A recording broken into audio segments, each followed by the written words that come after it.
Mexico says it arrested 39 people for trying to illegally enter the U.S. yesterday, and officials there promised to deport the roughly 500 migrants who tried. U.S. Border Patrol agents fired tear gas at them and temporarily shut down the border crossing just south of San Diego. CBS's Laura Podesta has the latest. Border Patrol agents shot tear gas at several hundred migrants who tried to cross into the U.S. yesterday. Those migrants pushed past Mexican police, climbed fences, and crossed the riverbank to get to the border. This video, posted by a Guatemalan journalist, appears to show them running from the gas. Customs and Border Patrol said several of its agents were hit by projectiles thrown by the migrants.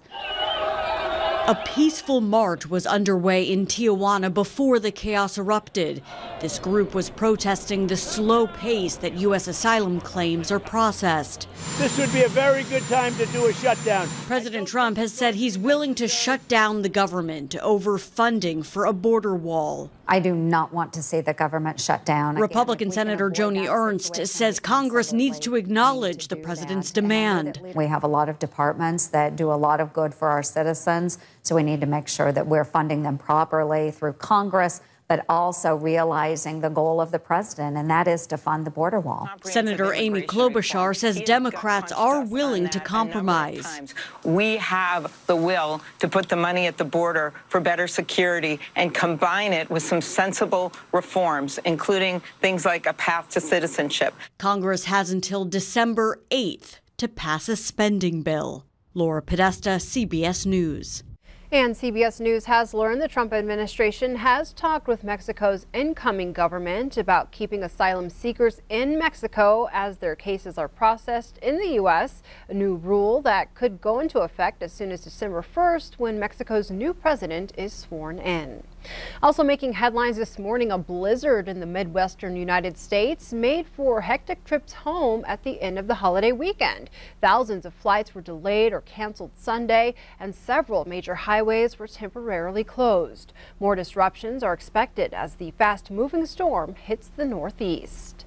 And a 300 million mile journey comes to an end today. NASA is making last-minute maneuvers to guide its InSight spacecraft to a successful touchdown on Mars. The lander will be the first U.S. robot to land on Mars since the Curiosity rover in 2012. InSight will use solar panels and send NASA scientists data about the red planet's core. Now closer to home, it was a deadly weekend in and around Billings with fatal crashes claiming 6 lives. A 64-year-old Billings man died Saturday night when he was riding his bike the wrong way on the King Avenue overpass near Maloney Lane. The crash happened at 11 p.m. and roads were closed until 4:45 Sunday morning. Sergeant Brett Becker says the driver stopped and cooperated with police during the investigation. Also on Saturday night, one man died after being struck by a vehicle near 25th and Central Avenue. We're told he was crossing the street around 8 o'clock when he was struck by a westbound minivan. The man was unresponsive when emergency personnel arrived. Firefighters and paramedics attempted CPR before pronouncing the victim dead on scene. The male was wearing dark clothing and we're told he was not crossing at a designated crosswalk. Drugs and alcohol are not suspected factors in the accident. The identity of the man has not been released. And a fatal crash near Huntley claimed the lives of a Manville, North Dakota family of 4. The family was heading to Ekalaka on Thanksgiving Day from Idaho, hauling a car on a trailer when they never made it to their destination. Troopers say the crash happened on Thursday at 7 a.m., but the crash was discovered 37 hours later on Friday night. The investigation determined their Toyota 4Runner was heading east on I-90 when the vehicle went into the median, under the interstate bridges, down an embankment, hit one of the supporting bridge concrete pillars, and ended up in Pryor Creek. 25-year-old Anthony Dean, his wife, 25-year-old Chelsea Dean, and their 2 daughters, ages 5 and 1, all died in the crash. It appears speed was a factor. Elsewhere, a fire is under investigation after a Lockwood garage went up in flames, causing $20,000 in damages. The fire was reported around 8 o'clock Saturday night on the 1000 block of Dune Avenue. When firefighters arrived, the garage was engulfed in flames. Captain Keith Kerber says vehicles and other equipment added to the challenge. Firefighters remained on scene for about 4 hours. No one was injured.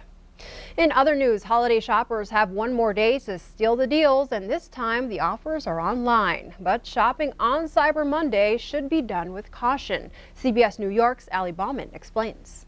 Winding lines for the register, shopping bags at every turn. Black Friday came and went with lots of happy customers. There was a line to wait outside. I didn't want to wait, but it was worth the wait. Now shoppers are turning their wallets to Cyber Monday. Sometimes Cyber Monday, I'm a little bit worried that your information will get to the wrong person. Dave Baggett, founder of anti-phishing company Inky, says today's cyber scams are harder to detect than ever before. A mail from an attacker can look exactly like a mail from the real brand because it's easy for an attacker to just replicate the exact mail, save it, and resend it. Since it's nearly impossible to spot a phony email, experts advise never open links or attachments from any company. Consumers are just better off just going straight to the site. Just type the name of the site into the browser. Hackers even pose as shipping companies with fake delivery updates. Hey, you've got a package and there was a problem with the package. Literally cut and paste the package tracking number from the mail. Scammers are trying to get your credit card number and your account logins for every website you sign into. If you log in here and do a survey, we're going to give you a $50 gift certificate.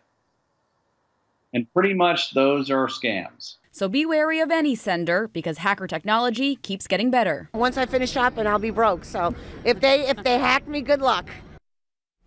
And before we take a break, a father-daughter duo share a special bond over their love of speed. Q2's Brandon Sullivan brings us a preview of a story you can expect to see tonight during the statewide newscast at 9 on the CW.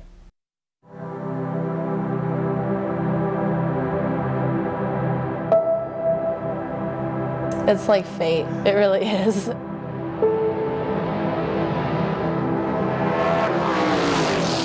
I can't imagine what else, like in this chunk of time that we've been drag racing,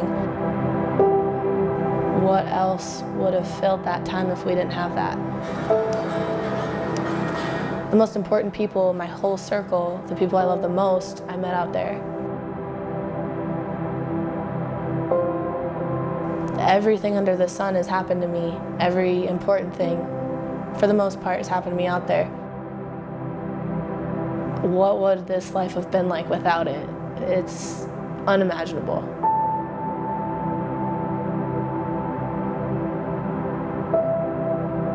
Right now, I want to go faster than 230 miles an hour.